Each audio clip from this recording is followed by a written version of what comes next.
You'll remember in 1987, Margaret Thatcher, I remember on the stairs of Conservative Central Office saying, we've got to get those inner cities now. Well, the Conservative Party has singularly failed to do that ever since then. Now, you will have got a lot of Labour voters to vote for you for the first time here. And of course, once you do something once, it's easier to do it a second time.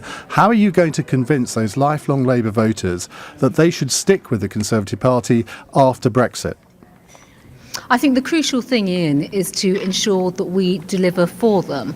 And delivering for them absolutely means getting on with Brexit, doing the job that we have said that we will do, delivering on the people's priorities and the you can stop using the slogans made. now, Priti Patel. It's Shelagh Fogarty here now. Can you put some meat on that bone? The election is over and you've won it by the looks of it. Sheila, you can look at our manifesto and see the policies that we've outlined there in terms of investment in public services, in the NHS, in education, on law and order. These are key areas where we will be delivering on. And of course, to do that, we have to have a functioning Conservative majority. We don't know that we've got a functioning Conservative majority yet, but we have said consistently throughout this general election campaign that is what we were trying to achieve. If we achieve that, then of course it'll give us the ability to put forward the legislation to get Brexit done, and then obviously focus on the people's priorities, the policies around investing in our public services. Okay, well, yeah, and those, one of the big priorities is the workforce in those major public services like care and the health service.